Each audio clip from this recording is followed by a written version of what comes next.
各位书法爱好者们，你们好，我们又一次见面了。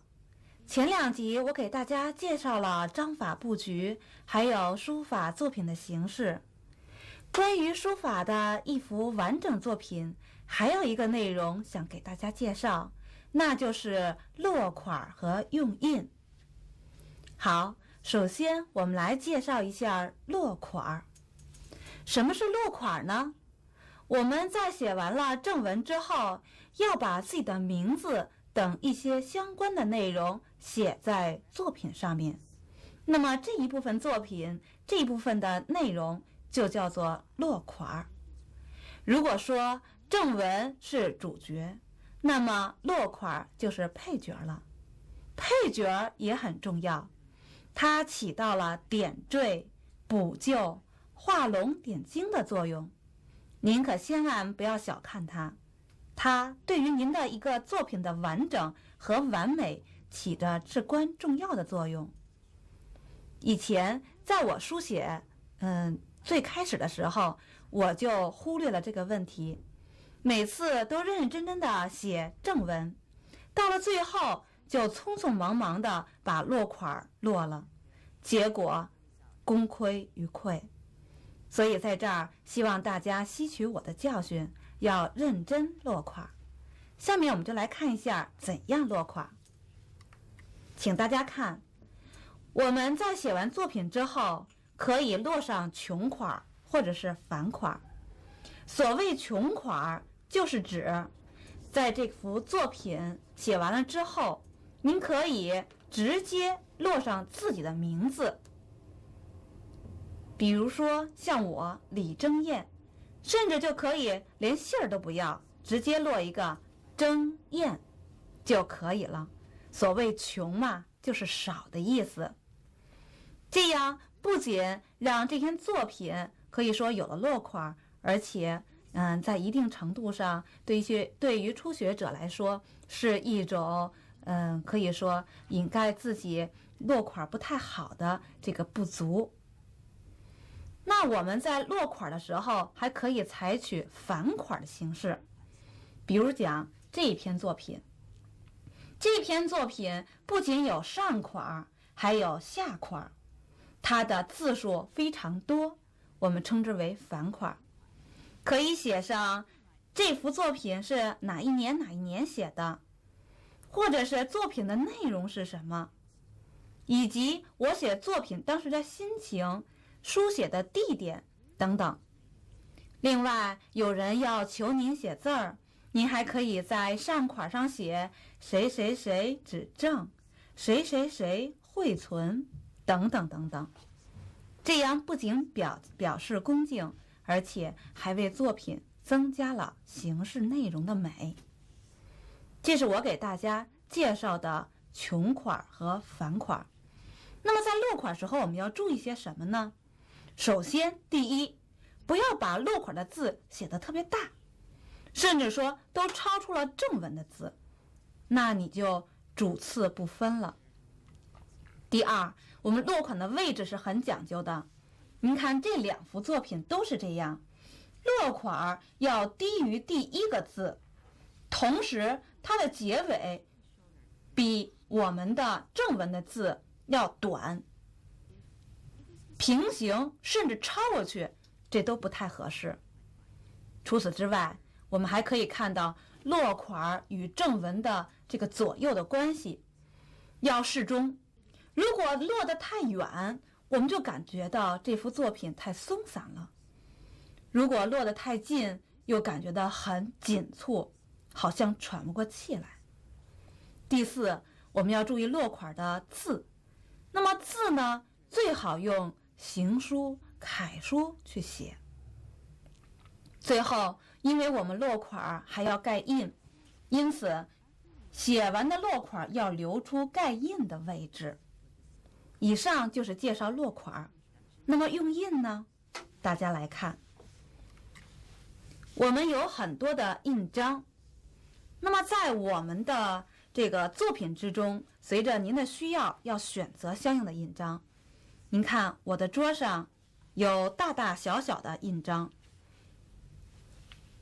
那么这些大小的印章就可以供选择了。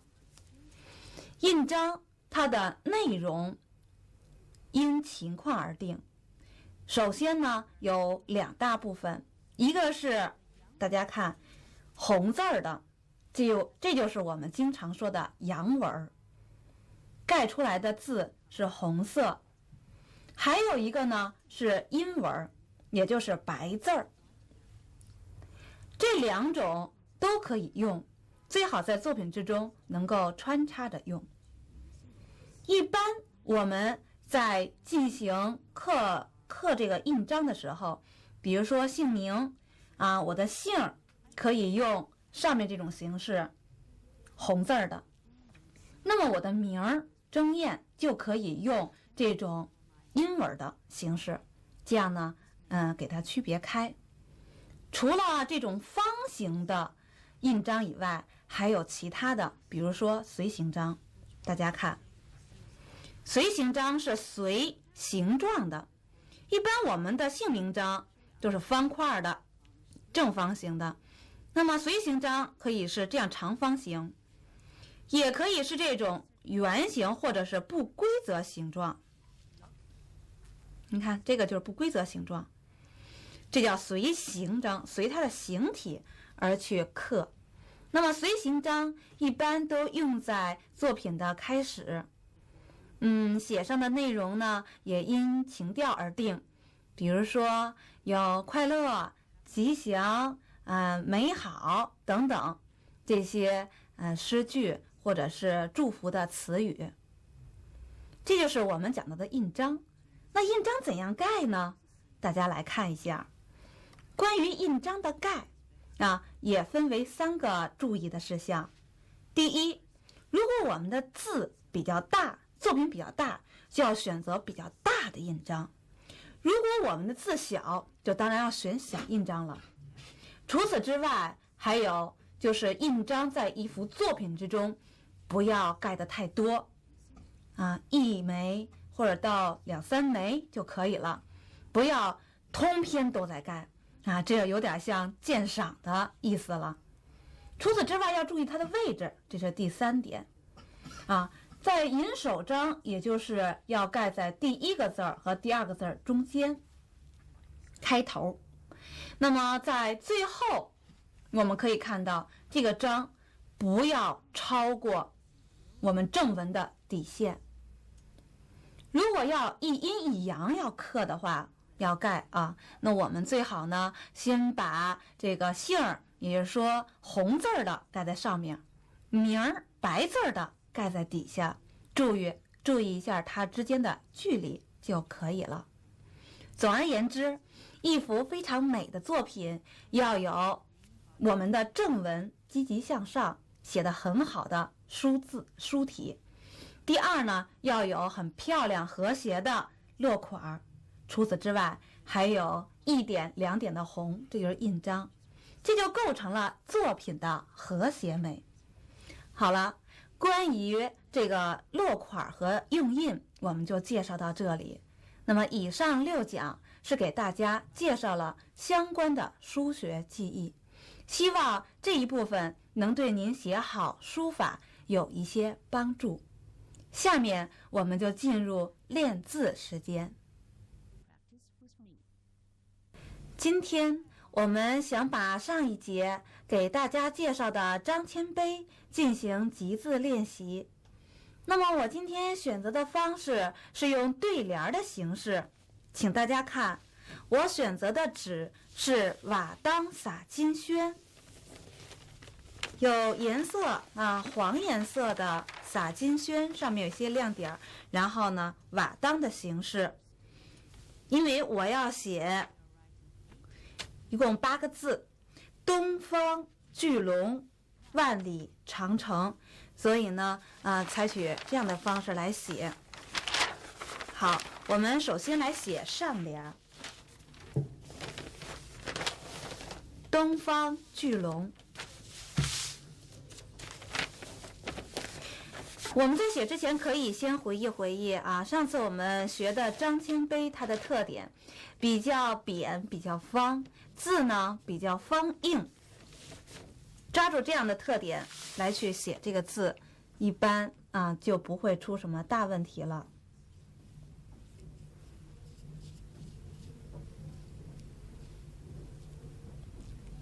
东我们学过，还记得吧？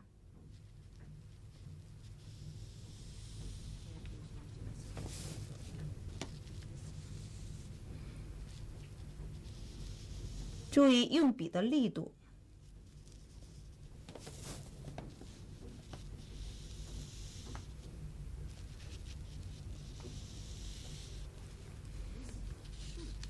这个数一定要在我们写的这个字的行的中间位置，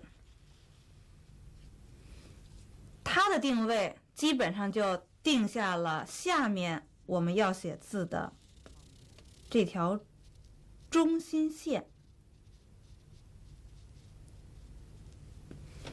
东方，我们选择这个瓦当纸，实际上就可以有这么一种想法，因为它一个瓦当一个瓦当的，也就是说一个圈儿一个圈儿的，我们就可以把字儿呢直接写在圈儿里，不用去叠格了。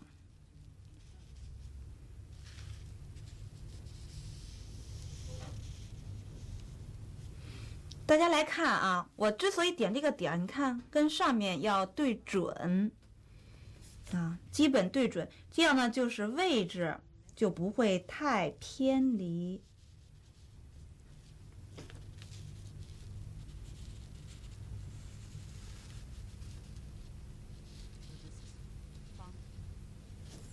方，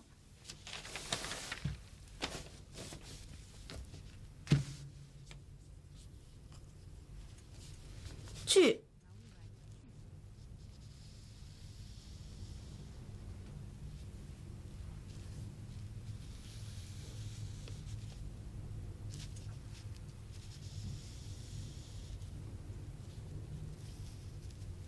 这个折呢，我们不要去顿笔折，提一下笔，或者有时候断笔都是可以的。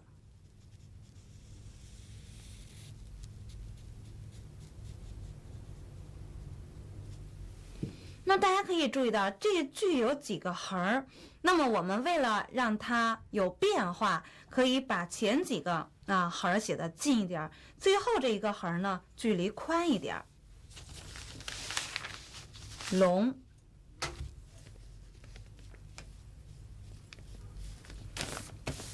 在这个位置写。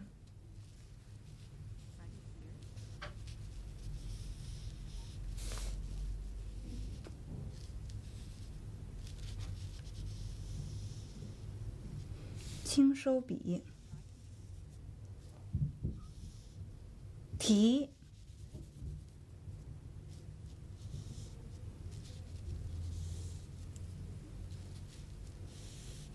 提，往下，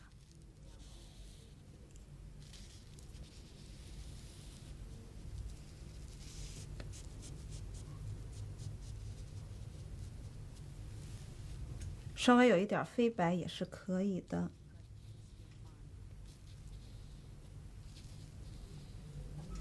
好，东方巨龙，这样呢，我们上一联就写好了。我们再来写下一联，先把这放在一边儿。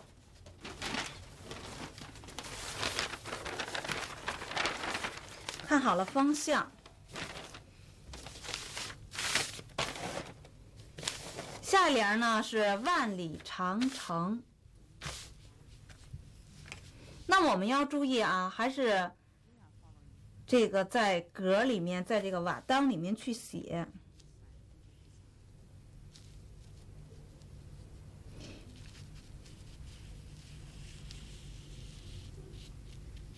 注意这个小捺角出来，有一些韵味儿。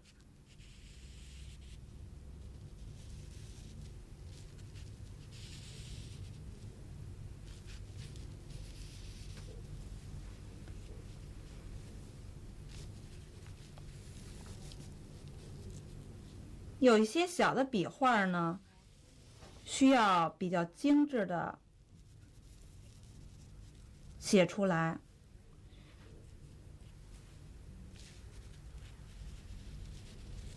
你看，这又是一个中心线的部分，就这个数。那么中心线就可以定位下面这些字，我的位置应该在哪里？所以它有一个定位的意思在里面。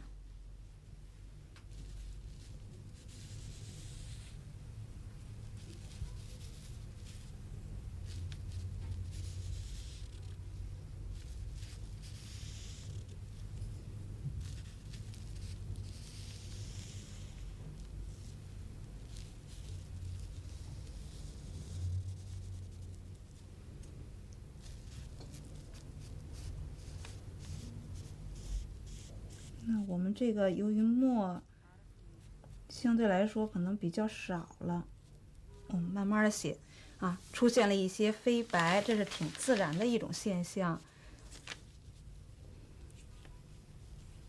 这个有飞白呢，有时候是一些书家所追求的，但是不要说每一个字都写出飞白，整个一篇字全都是飞白，就感觉到很枯燥。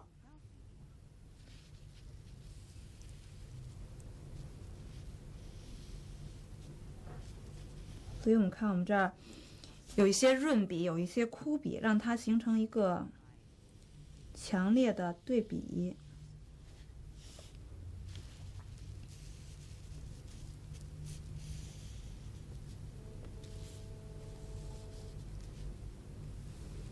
好，最后一个捺，我们要可以算作是这个长城的长的主笔了。长，城，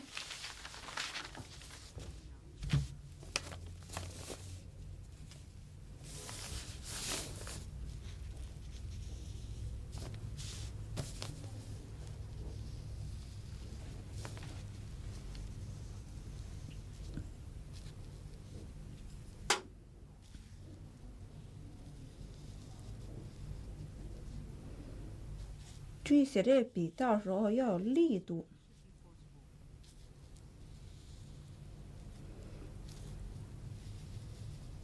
感觉这笔呀是有力的在纸上摩擦，而不是轻轻的划过。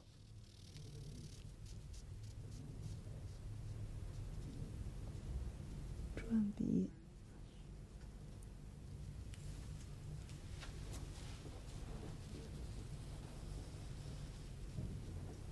最后一个点儿。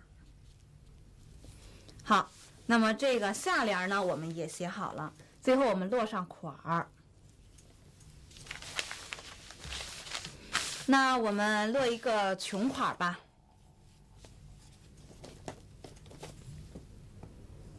把我的姓儿也加上。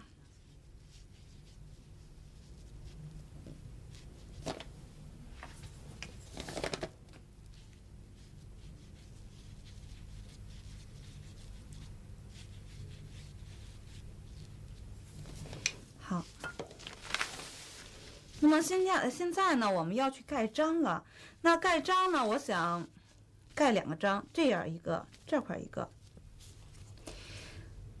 那么根据这个字的大小呢，我相应的想把章放大一点儿，比前面我们盖的章呢要大一些。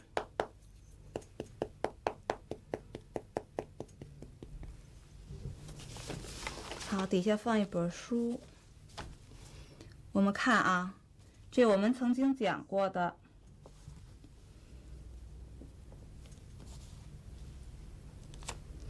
这是我们说的红字儿，就是洋文，是我的姓李。那么相应的再盖一个英文的章，我的名字名儿。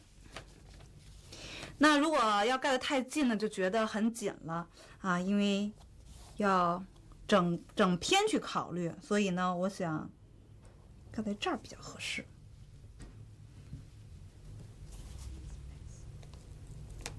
大家看，这是白字儿，也就是我们说的英文。这样一幅作品就完成了。这是下联，这是上联。那如果您还想在上联盖一个章的话，可以盖在这个位置，或者是1、2字中间也可以啊，也可以。那么我们再盖一个吧。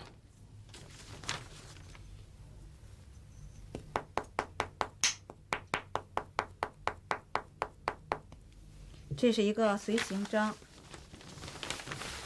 把它盖在这个位置。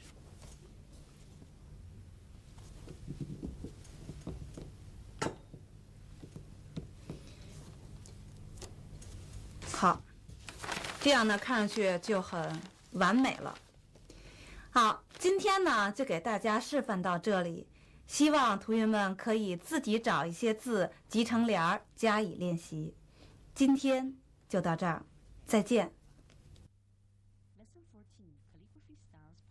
各位书法爱好者们，你们好。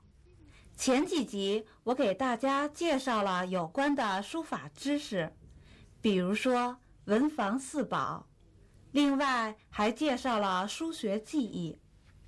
除此之外，我还带着大家写了一些简单的字，并完成了几幅像样的作品。如果您觉得这样就算学好书法了，看来还有点简单。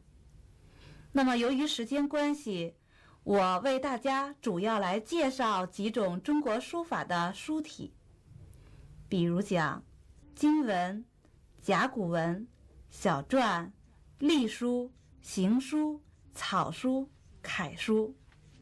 那么我想通过我对这些书体的介绍，特别是对这些书体的笔画的介绍，那么使大家能够更深地了解它，通过示范演习，让您尽快地进入到书法书写的状态。好，那么今天我们第1集主要介绍的是甲骨文。什么是甲骨文呢？请大家来看，所谓的甲骨文就是刻在动物的骨头上，或者是乌龟的贝壳上，这样的文字称之为甲骨文。那么这些文字是刻在上面的，有的甚至还涂了一些红颜色。你比如说像这个，或者看我这书上的，它有刻的这种很明显的痕迹，同时还往刻的这个笔画之中填画了红颜色。那么甲骨文的出现可以说是比较早的，在我们国家的商朝，但是它被现在的人认识却已经很晚了，到目前为止也就有100多年的历史。在我们国家的河南安阳的小屯这个地区，经常的农民在翻地犁地的时候会发现一些动物的骨头，偶尔上面还有一些刻符。他们认为这是龙的骨头，称之为龙骨，把它卖到了药材店里面，用作药材。1899年的时候，我国清朝的一个官员叫王懿荣，他得了病，让仆人去抓药。偶然间，他发现药材里面有这样的骨头的碎片，而且上面还有一些刻字，引起了这位清朝官员的重视。他对文字很有研究，于是出现了我们现在所看到的甲骨文。他命人大量的搜集并且研究，后人也有后续者。当然了，在这里面也不乏有一些盗墓者、盗掘者，也破坏了很多，非常可惜。现在甲骨文成了一门非常热学的学科，我们在书法领域里面也来经常写甲骨文作品。今天我就带着大家来认识认识它，拿起毛笔来写写它。那么甲骨文，可能有的朋友还记得，我们在第1讲讲中国汉字的时候，就给大家介绍了甲骨文的一些字，都是很象形的。今天我再给大家来写几个字。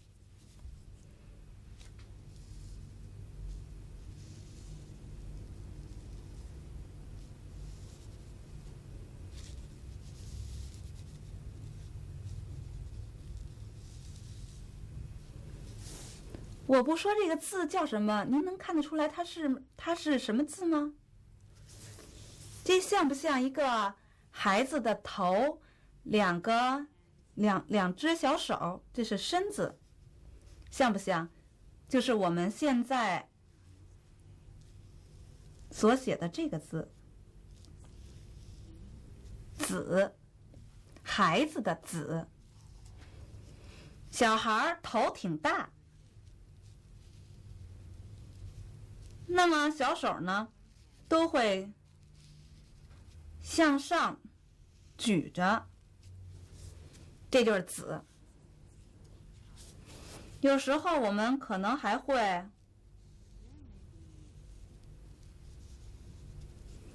在这个小孩的头上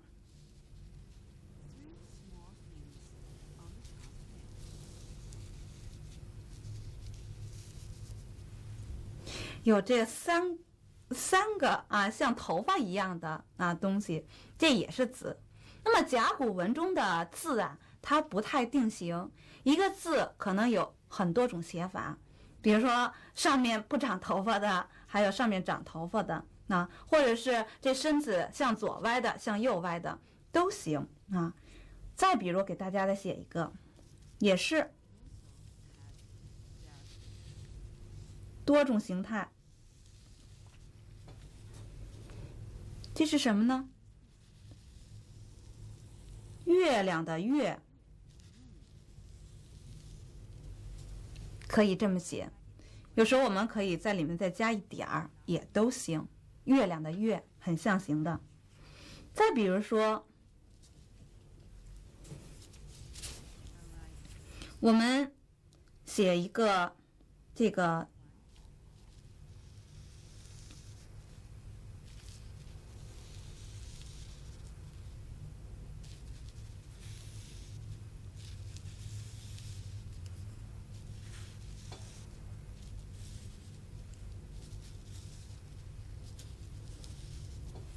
这个字这个字，那么这个字呢，实际上跟我们所见的这个东西是很像的。我画一下，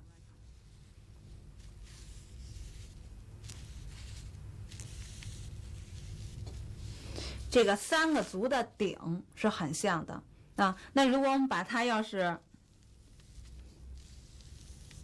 你看，这是不是就是这个字儿了呢？是吧？那就是这个鼎，也可以称之为真人的真，鼎再比如说，我们了解一下动物，这动物的身体这个侧面，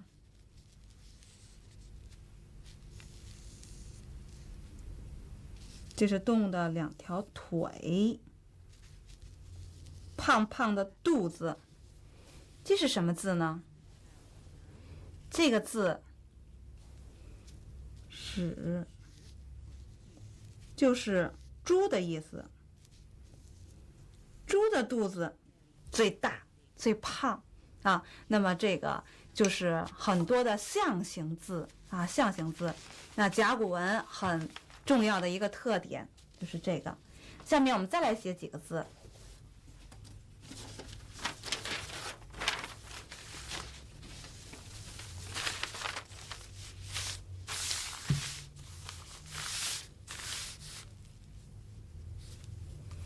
比如说，还是动物，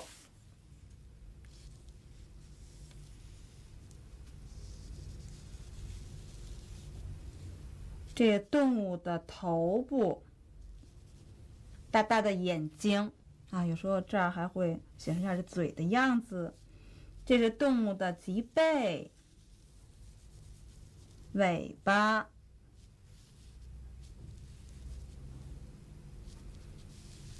动物的腿、身子。这个身子看啊，比刚才我们所看到那个猪的身子是吧，要瘦很多的腿啊。然后呢，它最重要的这个动物的特点，就是在它的脖子后面有鬃，用3个笔道来表示就可以了，很多的鬃。那是什么字儿呢？就是马。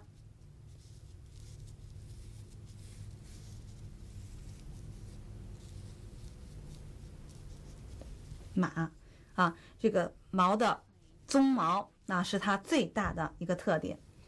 再比如说，还有一种动物，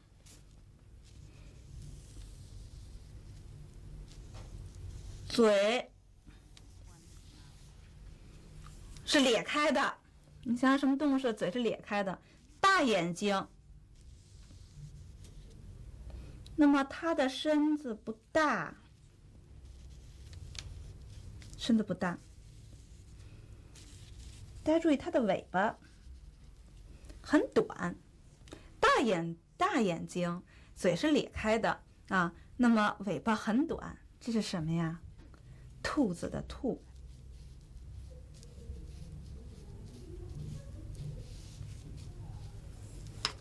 好了，那关于这些甲骨文中的简单字，我就给大家介绍到这儿。那么下面我们把它集成一篇完整的作品，我们来看看效果。好，那么我们先写一个字啊，我先不告诉大家这念什么字，你可以自己来猜一下。那我在讲字的过程之中，在写的时候，我要讲一讲这个笔画怎么写。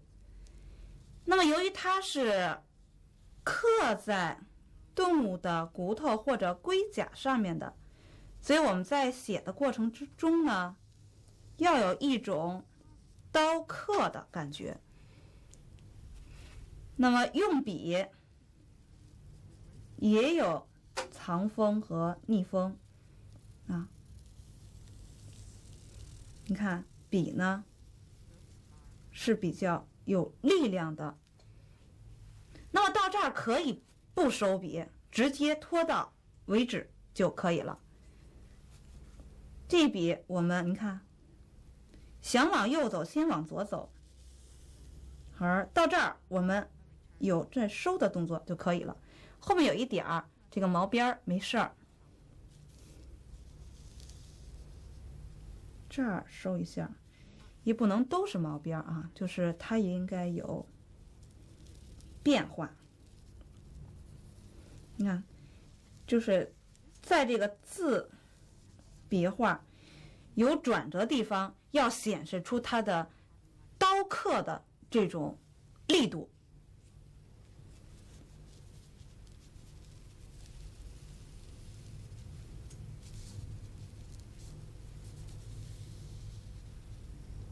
好，那么到这儿说，哎，直接跟上了就可以了啊。你也可以回一下锋也行。那我们看这个字写好了，这是一个什么字呢？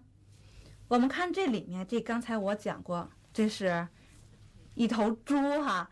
那么猪在房子底下，这是什么？这是家。那在我们的原始社会、古老的奴隶社会这个时期呢，一般啊，就是说人是住在房子的上面，然后底下呢，要圈起围栏，养猪养牲畜啊，所以呢，这个代表着家啊，代表着家，不是猪圈，是代表着家的意思。好，这个是一个独字。那独字写完了以后，我们需要一些落款儿啊，落款儿。那我们可以在这儿盖一个章，上款就不用写了啊，直接落一个穷款的名字。这位置，我前面说过了，落款要比正文小，最好呢，落款用行书来写。我们来盖一个章。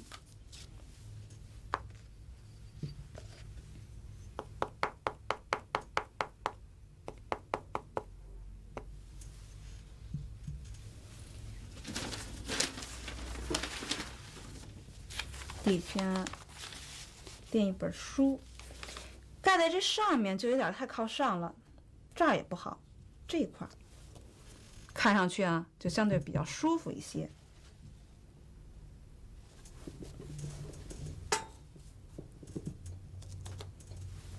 好，那么这个位置呢，我们盖一个章就可以了，盖一个明章，这是红字儿的，那我们盖一个白字儿的。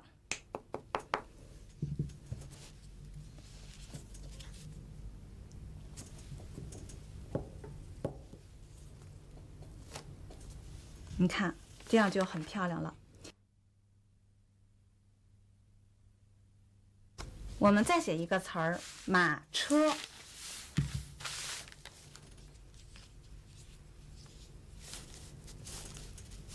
马刚才我们已经介绍怎么写了，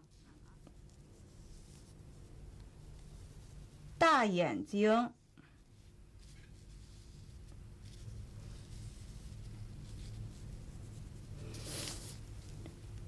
这是背部，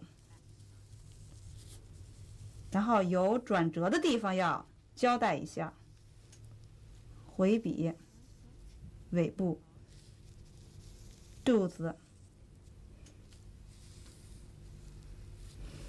那么它的这个笔画，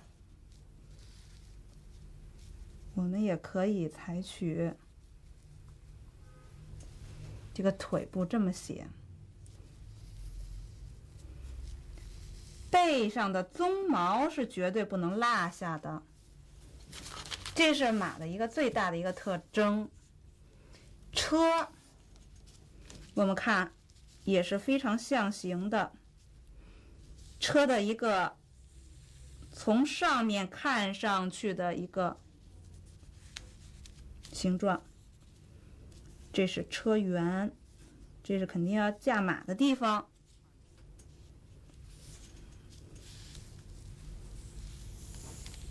这是后面的车厢部分，那么它呢突出了车的轮子啊，有一点飞白，我们这是自然形成的。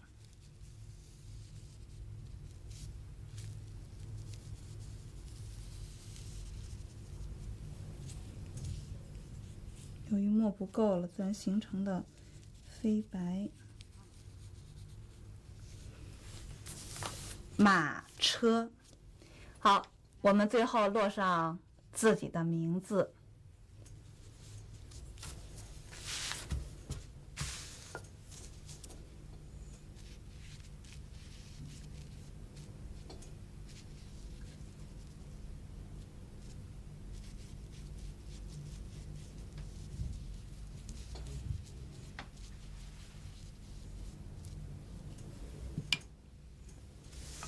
好，把章再可以盖一下。我也可以盖在底下，盖一个章。我也可以在这儿盖啊，因为这边还有挺多，盖2个章也行。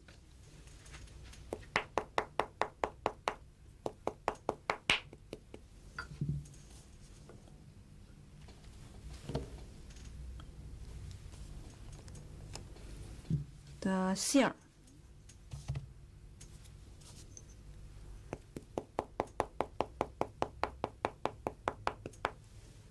名儿，稍微留一点位置。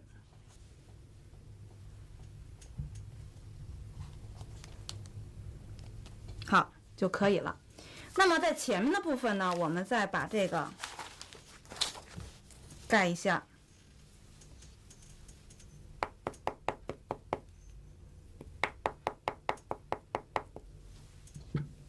选择这儿吧，看上去比较协调。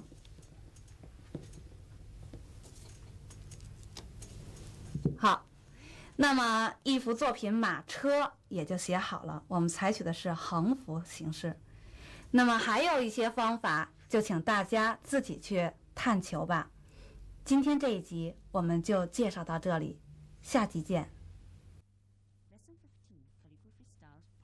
大家好，今天我来给大家继续来介绍中国的书法书体金文。金文，那有的朋友可能说，是不是用金字写成的文字呢？不对，金文的金是指青铜器，金文就是镌刻在或者是铸刻在青铜器上的文字，同时金有坚固的意思。请大家来看图。那么青铜器是我们国家商周时期主要的用物，这些文字大多刻在青铜器上，更多的是在钟或鼎这样的物器上，所以金文又称之为钟鼎文。比如说刻在钟的这个位置，或者钟的内壁里，鼎在这个鼎的肚子的里面有文字。再比如说，这是我们国家比较著名的几个青铜器以及青铜器铭文。这个铭文是这个大禹鼎的，这个也是鼎。那么这个呢是盘，这个字是在盘的里边的底部。这些金文我们看上去它的特点跟前面讲的甲骨文又不一样了，属于大篆。除了刻在青铜器上，大篆还有刻在石头上的。您看，这就是镌刻在石头上的大篆文字。这是石鼓，由于石头形状像鼓，因此而得名。它是我们国家秦国时期的石鼓，上面的文字叫做石鼓文。这些文字刻在石鼓的外面，4个字儿一句，4个字儿一句，描绘的是秦国的国君出游打猎的情况，所以它又被称之为列秸。秸就是矮的、短的，如同鼓一样的石头。我们看石鼓文文字的特点比甲骨文更加端庄秀美，而且很规整了。那么它的字的笔画很圆润，写起来很有笔意。当然，大篆的石鼓文对后来我们国家小篆以及中国文字的发展有很大的奠基作用。它不再是像甲骨文那样绘画的特点更浓厚了，而是走向了更规范化。总而言之，中国的大篆它涵盖的内容，它的字体还有风格是很多样的。在您学习的过程之中，您可以不断的去模仿，去对比，找到自己喜欢的一种风格加以练习。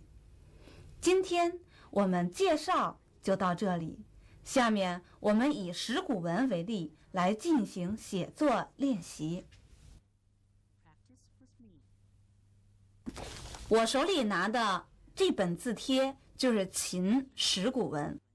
那么这个石鼓很坎坷了，刚才有的朋友可能看到石鼓上面还凿了个洞，那他的经历可以说颠沛流离啊，甚至被散落在民间，被农民拿过来当这个用料啊，比如说啊凿了个洞去垫房子，或者是挖了个洞去喂马等等，所以非常坎坷。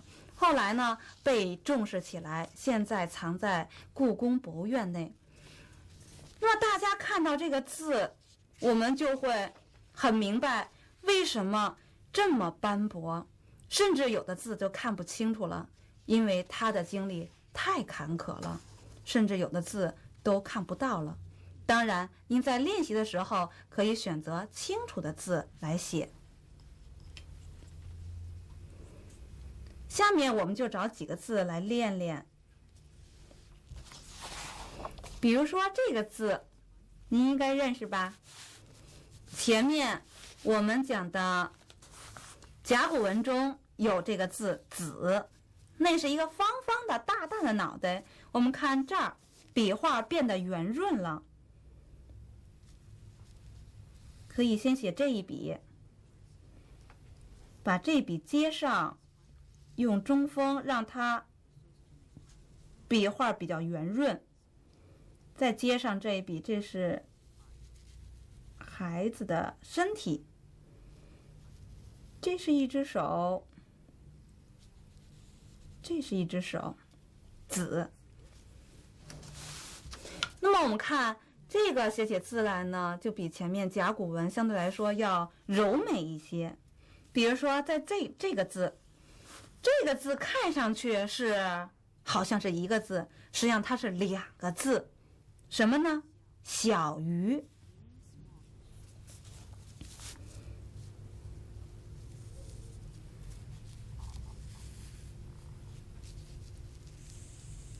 小，您看这个鱼很象形的，这是鱼头部分，这是鱼身子，那么这部分就是鱼尾。大家看，这个部分是鱼的鳍，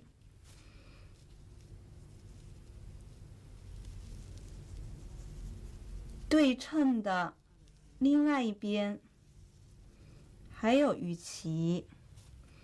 那鱼的尾巴很漂亮，装饰它一下。看上去是一个字，实际上是两个字，小鱼。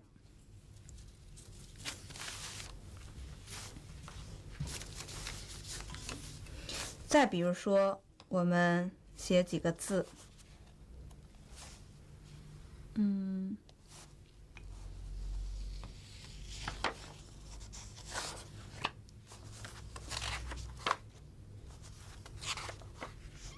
都不太清楚。比如说这个字，这个看得还比较清楚。那么这边还是一个子，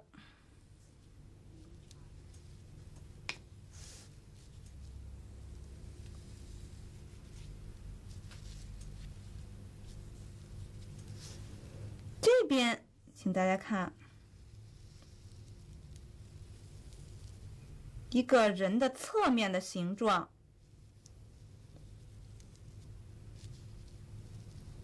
两个双臂交叉着，这样的一种站立，或者是跪姿，有的是这样的在弯着在写，有的还是这样写。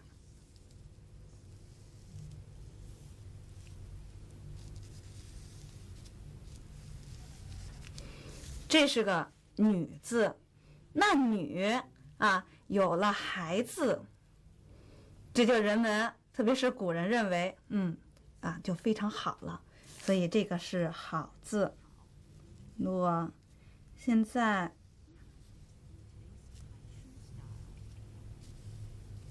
写成我们的楷书，朋友们学的汉语中的好字啊。当然我们这个大篆的时候呢，是把这两部分进行颠倒了，先写子再写女啊，但是它是好字。再比如说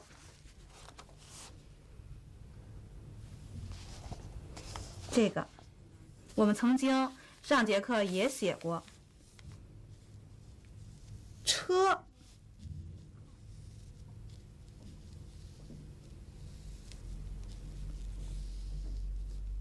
注意笔画要圆润。它比甲骨文少了一些那种刀刻的感觉，它的笔画相对来说比较一致啊。那么这个车呢，更多的体现出了后半部分啊，就是车轱辘，还有呢车轴以及车厢这个位置，把前面的套马的这个部分呢省略掉了啊。这是中国文字一个进步，那有更多的减省了。比如说还有马，我们曾经也写过，您看它也有一些变化了。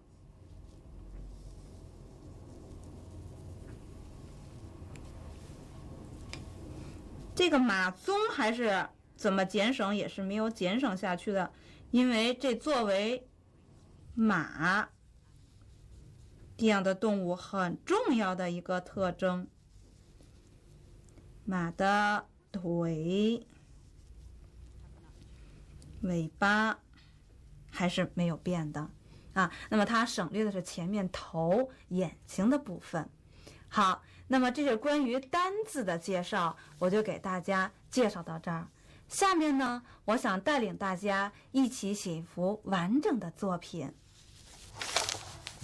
我想带着大家写一个词儿“平安”。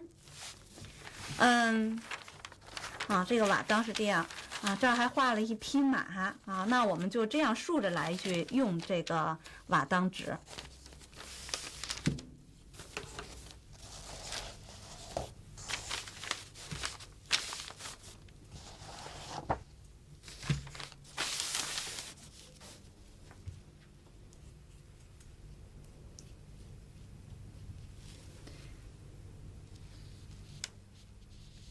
注意藏锋。那么感觉这个笔画呢很有张力啊，不是很松散的。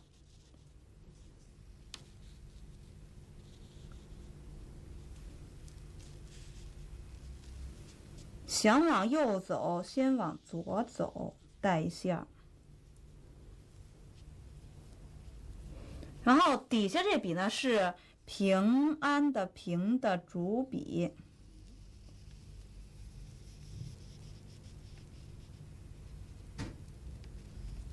平安。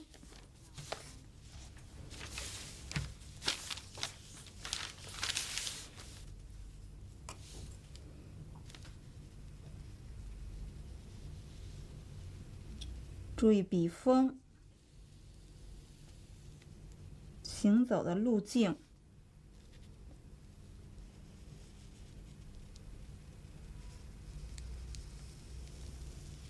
以前我们也写过这样的啊，有一个象征着屋子的这样的一个偏旁。那么这里面有一位女子，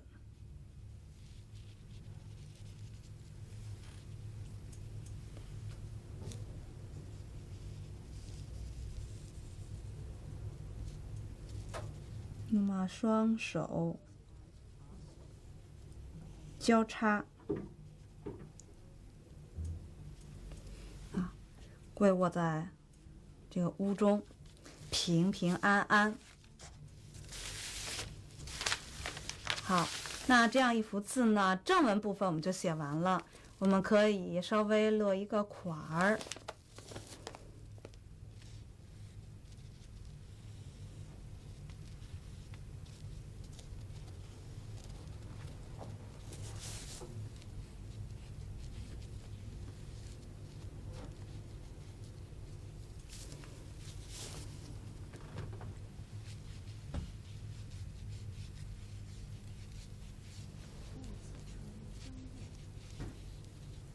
戊子春争艳啊，戊子是按照中国的天干地支纪年的一种方法，春是指现在的季节春天，然后底下是我的名字，最后呢再盖一个章啊，我想呢就盖一个吧，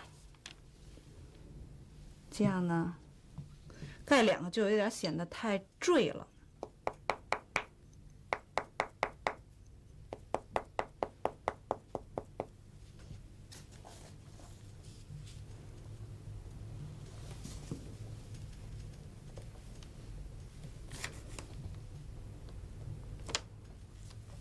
针砚。然后我们相应的在前面这个位置盖一个章。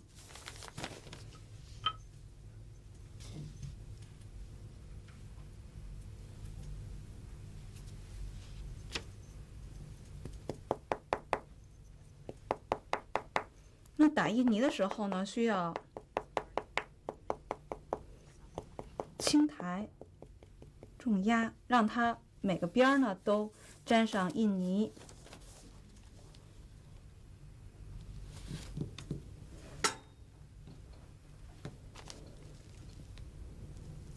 压的时候要实，然后轻抬。好，这样一幅完整的作品，我们采取束缚的就完成了。好，请朋友们底下可以继续练习，写好“平安”这个词。同时，我也祝愿在座的各位朋友一生平安。谢谢大家。各位朋友，您好。上节课我给大家介绍了大篆，特别是写了石鼓文。今天这节课，我想给大家继续来介绍书体小篆。小篆是不是就比大篆小呢？不是的。那么在我们国家，春秋战国时期是非常混乱的，各个国家的字也是不太一样的。到了秦始皇的时候，进行了统一，他不仅把国家统一起来，而且还命令丞相李斯等人开始统一文字、货币、度量衡。其中，李斯就将各个国家的文字加以总结，在秦国的石鼓文还有经文的基础上进行了删繁就简，创制出来了小篆。请大家来看一下小篆的样子。这就是我们现在能看到的秦朝时期在石刻上的一些小篆字体。小篆可以说它的字形是比较长的，比较秀美。它的笔画我们可以看到，相对来讲是比较一致的。它的粗细在写的这个过程之中，它的距离相对来说都比较一致。特别是一山刻石这个碑帖，我们看到这些笔画几乎是横、竖，还就是圆或是半圆。它的字形稍长，笔画基本上粗细、大小是相一致的，所以它又被称之为玉主篆。玉主就是玉做的那个筷子啊，像一根一根的筷子，差不多是一样的，所以它有这样的一个名字。您看，这也是秦小篆的一个样式。由于它统一了这个度量衡，也就是说长度、重量等等等等，那么在它这些量或者权这个模字之上，它会刻一些文字，而这些文字呢，就是用小篆去写的。比如说像这个，那么旁边我有一个图，是后来的大书法家吴昌硕所临写的秦梁。我们可以看到小篆的风格，可以说也是很优美的。小篆作为秦朝时期的通行文字，被大量的使用，但是后来它的这个地位有所下降，就被隶书取代了。但是由于秦小篆它的字形优美，特别受后来书家的青睐。另外，小篆这些笔画有时候可以随便的增减，甚至可以弯曲，所以它作为我们印章之中主要的一种书体。大家看，这是秦时期的瓦当。前面我们在写字的时候也用到一些瓦当纸。所谓的瓦当，就是我们建房屋房顶上的瓦片儿，最终给它挡住的这个部分叫瓦当。那么有的瓦当的前面它会以动物的图案，比如说像老虎，还有呢就是直接刻上一些文字，这个文字就是秦小篆，千秋万岁。总而言之，秦朝的小篆它的风格也是多样的。另外呢，小篆的字形随着后来的发展可能会被取代，但是一直受我们的关注。好，今天关于讲的这部分我就给大家介绍到这里，下面我们开始拿起毛笔进行练字。今天给大家介绍的是我们一位非常著名的书法家邓石如他所临写的篆书调评，我们选择其中的几个字给大家来讲一讲，请大家注意我书写时的示范以及讲解笔画的这个写法。好，请大家来看一下这个字，我们曾经写过平平安的平，上次写的您可能还有印象。那么这次的字形稍有变化，它的笔画比大篆更加平直。注意用笔，我们可以看到中锋用笔。所谓的中锋，就是这个笔尖在行走的过程之中，它应该是一直在笔画里边的。好，我再写一遍，您看啊。这个笔尖始终在这个笔画里面行走。如果不清楚的话，我用这样的一种图示，这就是我们这个字的一个放大的外结构。那么笔尖在哪个位置呢？就始终是在中线，在这个位置上行走。您看。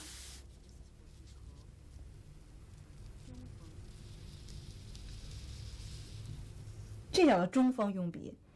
那么跟它相对应的就是侧锋，什么意思呢？还是这个字可能写出来也是这样的但是它的笔尖是在这个上面甚至是跟这条线是平行的写法。您看见没有？笔尖在上面，你看笔尖，这虽然最后出来的也是一个横，但是它是属于侧锋，也就是说笔尖始终在这整个笔的一侧去行走。那我们可以看出来，中锋用笔和侧锋用笔它的显著的效果。中锋用笔感觉上很结实，好像是一种圆的东西，质感很强，而侧锋用笔看上去就像一个平面，很扁。那我们在写篆书的时候，主要的用笔就是中锋用笔。这个竖也是一样的，你比如说，你看，笔尖也是在整个的笔画之中行走。如果侧锋的话，写这竖，大家可以看，这就属于这么写，您看见没有？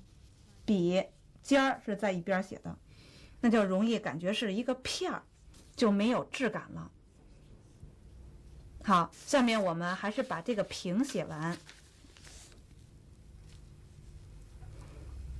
中锋用笔，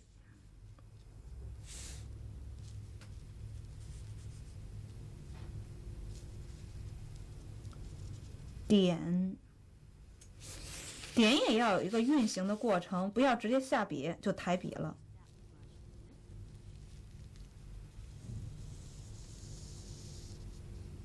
收笔，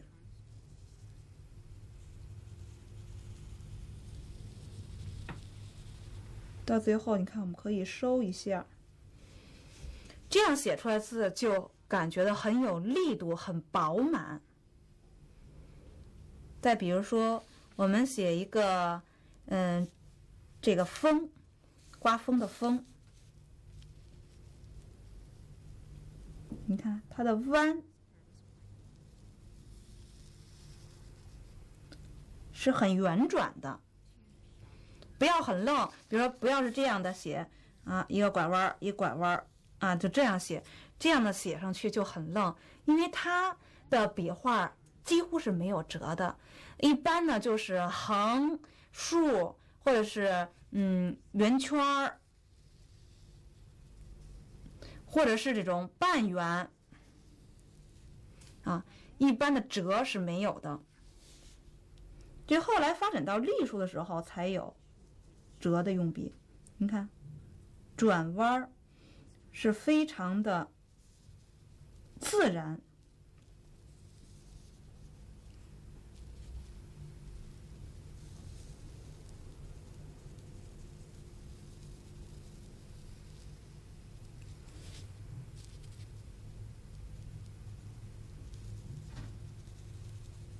你看转的过程之中，也要注意什么呀？中锋用笔。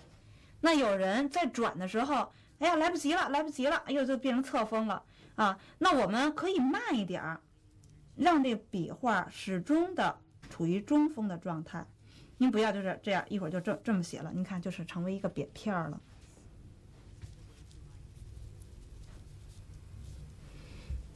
这样就可以写好。那写好这字，下面呢，我们还剩一点时间，我想带着大家来完成几幅比较像样的成品。我们来首先写一个龙字吧，龙。那我们选取是红色的瓦当纸，瓦当。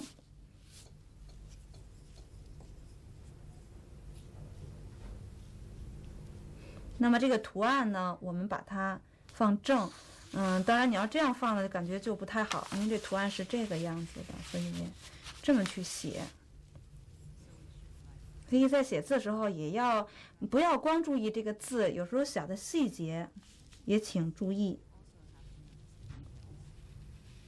注意我们中锋用笔。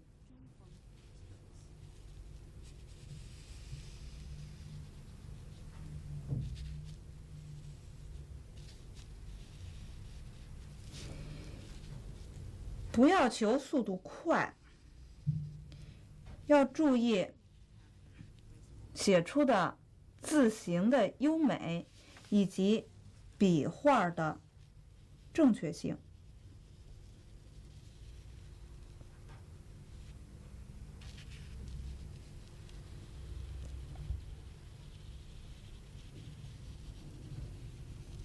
在转弯的过程之中，如果您把握不好的话，可以稍微慢一点儿，始终的让它笔尖儿在笔画中间的位置行走。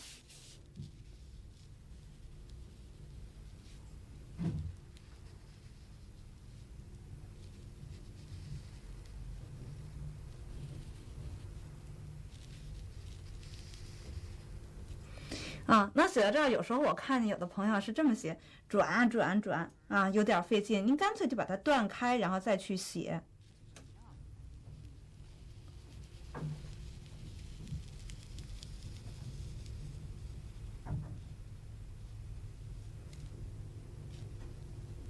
大家注意这几个笔画，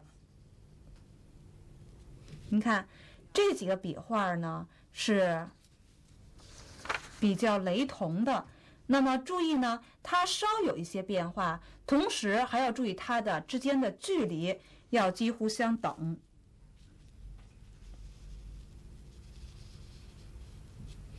不要写的两个挨得挺近，一个相对很远啊，这样呢，感觉起来就是每一个笔画的中间的空隙是差不多的，就显得比较漂亮。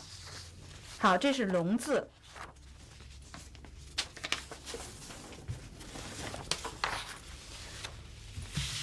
我们把刚才写的这个风给大家展示一下。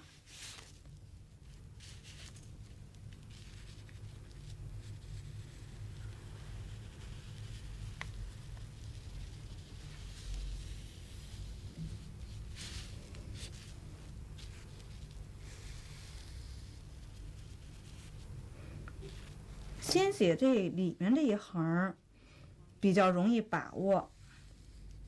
有的要是先把这写了以后，里面就觉得这个地儿不够了，所以呢，我建议您先写里面这个，或者是这样，写完这一笔以后，先写这笔，然后再围着这个写也可以。注意这几个转弯儿，请大家看我的用笔。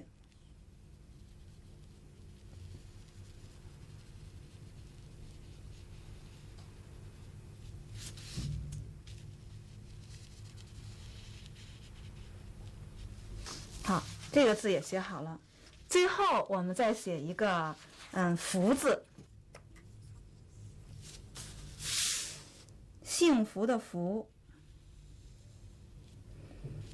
有时候我们看过年的时候，特别是过春节，家家户户要贴春联儿、贴福字。您会写书法了，有人要求到您，不要吝惜笔墨，给他们写福。那福有很多种写法，有时候我们看到有写百福啊，或者有的时候写百寿，它的一些笔画稍有变化啊，或者是增笔，或者是减笔，但是基本上